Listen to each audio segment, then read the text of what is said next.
Pendant les vacances, j'ai lancé un défi à mes élèves, celui de mettre en avant les femmes trop méconnues du monde de la science.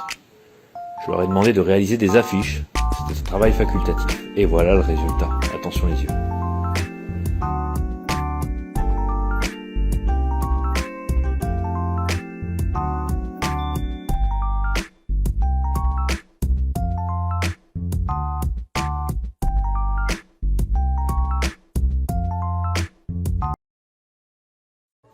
Eh, j'ai une petite énigme pour toi. T'es prêt? Tu connais ces mots, je pense. Cytoplasme. Eh ben, ça touche. En revanche, noyau, non, ça touche pas. Mais spermatozoïde, bah ça touche bien. Par contre, l'ovule, eh ben lui, ça touche pas. Pollen, ça touche. Et étamine, bah ça touche aussi.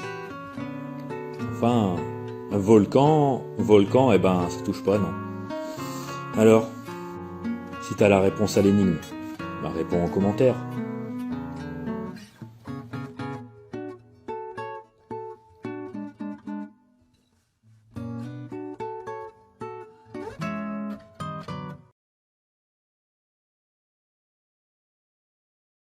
Comment mettre un tampon correctement ou une serviette au lieu de m'apprendre à mettre des capotes? Bon, elle n'a pas tort. Je suis professeur dans un collège et j'anime des séances de sensibilisation sur les règles. On y parle tampon sans ou avec applicateur, serviette hygiénique, cup menstruel ou encore culotte menstruelle. Ce qui est important, c'est de pouvoir en parler librement avec les filles, mais avec les mecs aussi. Et non, ce n'est pas tabou. D'ailleurs, va voir mon profil TikTok. Tu y trouveras le jeu des règles. Un jeu pour sensibiliser mes élèves aux problèmes des règles, mais aussi à la précarité menstruelle. N'oublie pas que tu peux en parler librement à un adulte de ton établissement. On est là pour ça. Allez, salut! Montre-moi un truc original que seul toi peux avoir chez toi et personne d'autre ne l'a. Alors là, accroche-toi bien, j'ai un truc pour toi. Tu connais sûrement la forêt de Brocéliande qui est juste là. Eh ben ça, c'est moi dans cette forêt, et là, c'est l'endroit où j'ai trouvé ceci. Il s'agit d'une fée momifiée extrêmement bien conservée. Avec ses ailes, ses os, sa chair, ses cheveux. Bouh! Alors si ça, c'est pas extraordinaire... Alors vous avez été très nombreux à poser des questions sur cette fée. Alors vous vous doutez bien que je ne peux pas répondre à tout le monde en vidéo. Mais je peux éventuellement faire un live si ça vous dit. Par contre, il y a deux choses qui reviennent régulièrement. 1. Est-ce qu'il s'agit de la fée Clochette? 2. Vous me dites qu'il est juste impossible que je sois le seul à avoir ce genre de spécimen. Bah vous avez raison. J'ai une petite histoire à vous raconter. Lui, c'est Sir Barry. Vous le connaissez sûrement. C'est l'auteur de Peter Pan. Et à votre avis, d'où viennent toutes ces idées? Il a lui-même trouvé le cadavre d'une fée en plein parc de Londres. C'est là d'ailleurs où il y a la statue de Peter Pan maintenant. Et bien voilà la fée qu'il a retrouvée. Un peu moins bien conservée que la mienne. Ceci est sa mallette de voyage. Parce qu'une fois qu'il a trouvé cette fée Clochette, il est parti explorer le monde. Il a notamment trouvé une île où il a rencontré un pirate qui s'était fait manger sa main par un crocodile. Et plein d'autres choses. Cette île, il la nommera Neverland. Tu comprends alors que l'imaginaire, il vient pas de nulle part.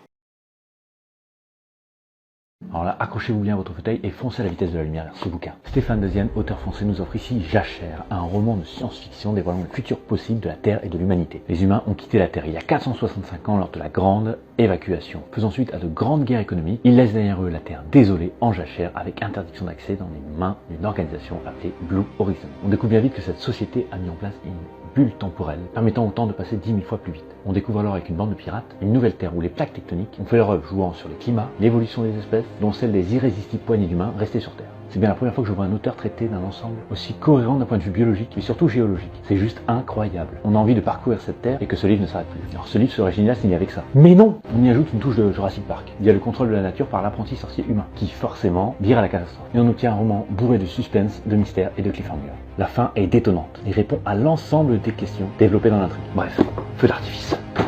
Ce livre est une bombe. Foncez!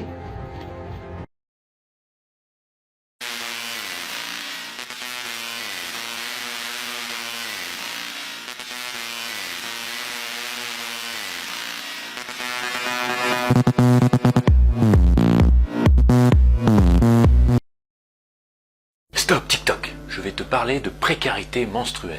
Ouais, même toi mec, tu dois te sentir concerné. En France, 2 millions de femmes n'ont pas les moyens de s'acheter des protections périodiques. Ces protections représentent jusqu'à 5% du budget mensuel d'une femme, soit une estimation de 650 € par an, que nous, les hommes, nous gardons dans notre poche. Et encore, je ne parle pas des à côté. Ainsi, 8% des femmes en France renoncent à changer de protection périodique régulièrement, tandis que d'autres ne peuvent pas se rendre au travail, à l'école, etc.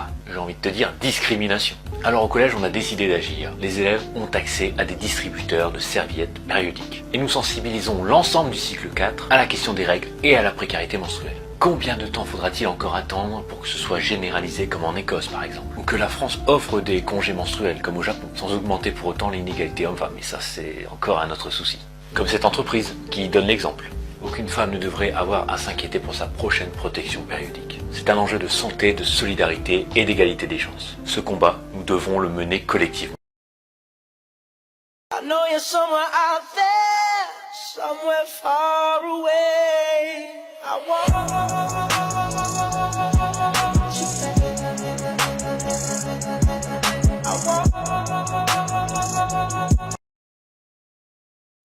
Vous êtes nombreux à m'avoir posé la question, mais pourquoi moi je ne vois pas de fées, comme celle-ci? Eh bien moi je vais te répondre par une autre question.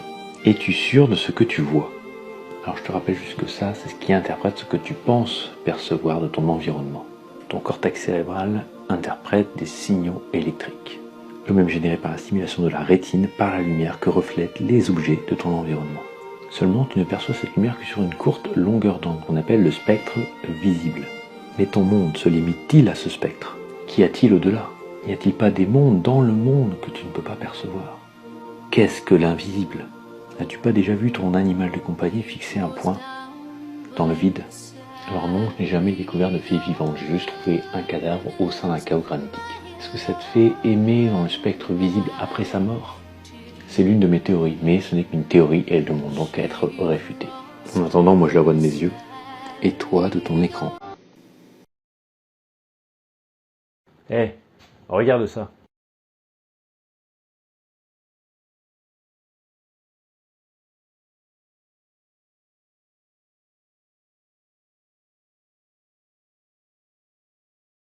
Alors j'en ai vu des conneries, mais comme celle-là. Oui, on peut naître avec de longs doigts, voire avec des doigts en plus. Mais si cela n'apporte aucun avantage à la survie ou à la sexualité, nos doigts ne deviendront jamais plus longs à l'échelle de l'humanité. En fait, Genside utilise ici la théorie du transformisme de Lamarck. Mais si, tu sais, les girafes, là, le cou qui s'allonge en fonction de l'utilisation. Alors qu'en réalité, la théorie de l'évolution se repose sur la sélection naturelle. Seuls les girafes à long cou vont survivre et transmettre ce caractère à ses descendants. En gros, ce serait réaliste dans une société où seuls les gamers vont survivre. Ou alors que le fait d'être gamer soit un avantage d'un point de vue de la drague. Alors qu'on sait tous que quand on est un grand gamer, on n'a pas trop le temps pour ces choses-là.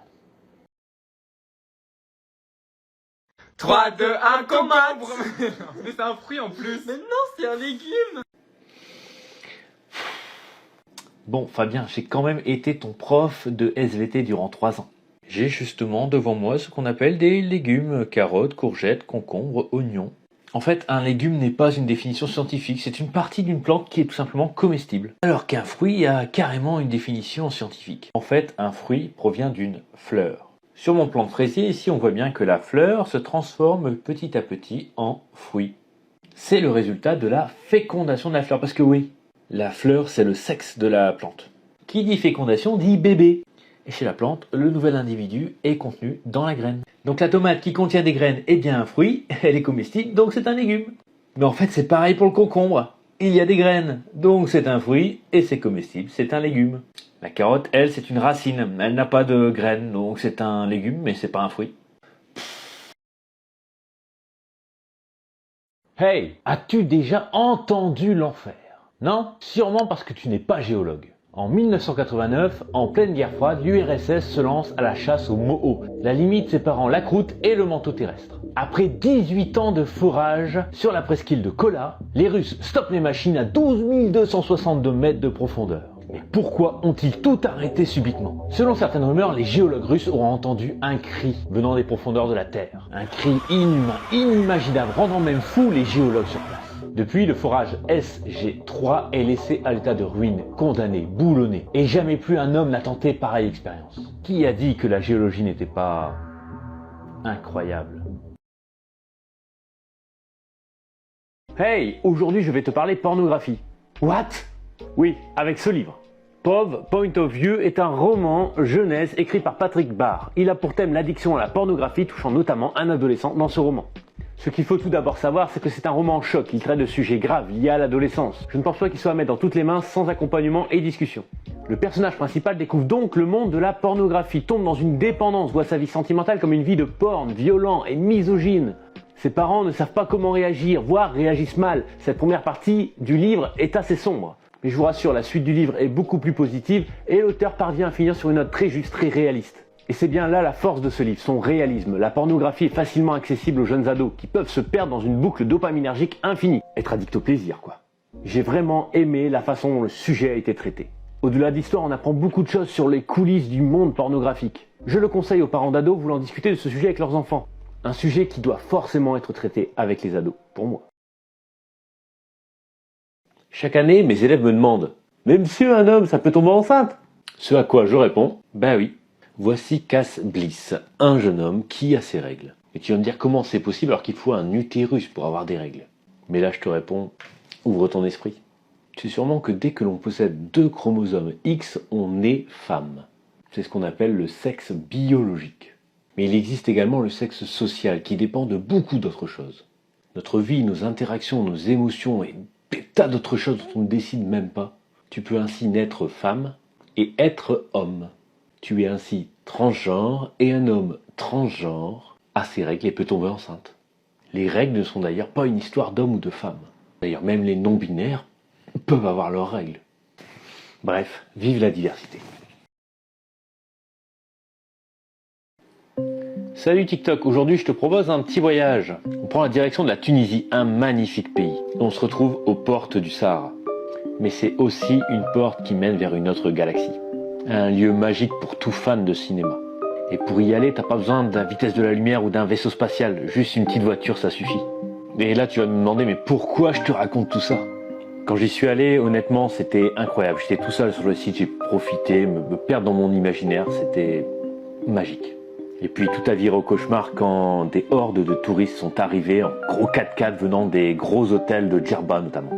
Les visiteurs étaient là pour leurs photos Instagram et ne respectaient plus du tout les lieux, jetaient leurs déchets par terre. Je me suis donc éloigné dans les dunes tout autour. Et ce que j'y ai découvert n'était pas joli. Les dromadaires flirtaient avec des montagnes de plastique. Voyager, c'est le meilleur moyen pour apprendre des choses, pour découvrir son monde. Mais quand tu voyages, c'est pas pour apporter ton monde parfait ailleurs. Voyage, mais voyage responsable. Polémique! Alors rapidement, est-ce que le baiser du prince charmant donné à Blanche-Neige est une agression sexuelle? Elle est inconsciente, mais d'un autre côté, c'est pour la sauver. Alors c'est un conte, ok, on s'en tape. Mais moi, en tant que prof, mais ça marche aussi avec vous, les parents, je vais l'utiliser comme voie d'entrée dans le monde merveilleux du consentement. Et rien que pour ça, vive la polémique. Quand tu fais de l'éducation à la sexualité, la base de chez base, c'est le consentement. C'est le premier truc à apprendre. Que ce soit pour un contact physique allant du baiser au rapport sexuel, si la personne n'est pas consentante, en gros si elle ne dit pas oui, et elle peut ne pas être consentante à tout moment, alors tu ne fais pas. C'est simple, non? Et si l'autre personne le fait quand même, alors sache que tu viens d'être agressé et tu as le droit d'être défendu.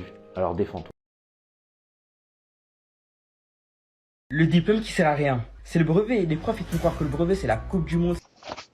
Alors c'est clair que le brevet en soi, pour tes études, il va te servir à rien du tout. Par contre, tu peux pas dire qu'il te sert à rien. En fait, c'est la première vraie épreuve sur table que tu passes. Donc ça te prépare au futur bac, aux différents partiels que tu vas peut-être passer quand tu seras à l'université. Et puis moi, ce que je vois dans le brevet, c'est un moyen d'avoir confiance en toi. Tu te crois peut-être mauvais, mais tu vas avoir une mention, parce qu'en fait, t'es bon. T'en es capable. Et quand tu auras cette mention, tu pourras être fier, tu pourras en être fier, tu pourras l'afficher, tu pourras le montrer à ta famille, tu pourras récupérer peut-être des cadeaux, essayer de marchander, avoir une PS5. Bref, je m'emballe. C'est un premier bilan en fait sur ce que tu es capable de faire. Alors crois en toi, crois en ton brevet. Et si tu veux des conseils sur le DNB, va sur ma chaîne YouTube. Il y a quelques conseils qui peuvent t'aider. Pour mes élèves, j'ai créé le jeu des règles. Parce que ouais, on est tous concernés. Découvrir les protections hygiéniques, la précarité menstruelle et les syndromes prémenstruels. Même les garçons doivent y être sensibilisés. Tu crois pas? How do you tickle a fish?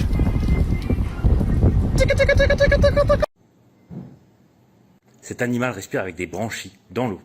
En gros, on te met la tête sous l'eau, on te fait des chatouilles et puis on se marre. Ah, hilarant. J'ai 1 minute pour te faire réviser le DNB en SVT, c'est parti. Lorsque tu lis dans la consigne indiquer, relever, identifier, justifier, tu dois relever les informations d'un document. Tu commences par on n'observe que, etc.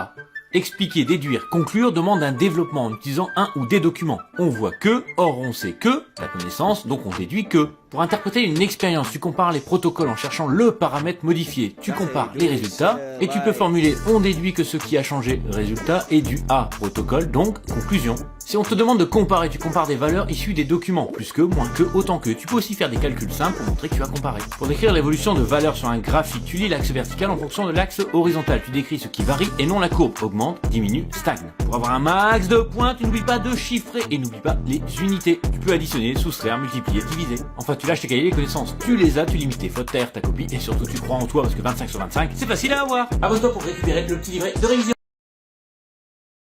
Aujourd'hui, 26 septembre, c'est la journée mondiale de la contraception. La contraception permet d'avoir le choix d'avoir un enfant tout en ayant une sexualité épanouie. Pilule, stérilet, implant, anneau, diaphragme, patch, cap, injection, préservatif féminin, la contraception sera gratuite pour les moins de 25 ans en 2022. Merci gouvernement. Mais il faut aller plus loin. Quand je dis moins de 25 ans, je parle des femmes, car tous les contraceptifs concernés par la mesure les concernent. Pour les hommes, il existe le préservatif. Même si la contraception a été une avancée énorme pour le droit des femmes, je pense que l'alternative masculine doit être plus développée. Je pense à la pilule masculine, au Rizug et autres moyens de contraception. Et qu'on ne me parle pas d'effets secondaires, les femmes aussi ont le droit de s'en passer. Partage si t'es d'accord. Pour faire beaucoup d'argent, vous avez acheté du manga au kilomètre, pas cher du tout, aux Japonais qui refourguaient ça à bas prix, qui étaient des merdes infâmes, et avec 3 mots de vocabulaire, parce que les mangas c'est quand même ça, c'est un. Wow. Les gars, c'est des bouteilles de lave. C'est dans ça que je bois de la lave, moi. Alors Sisma, c'est tout à fait possible de boire de la lave, hein. Bah seulement une fois.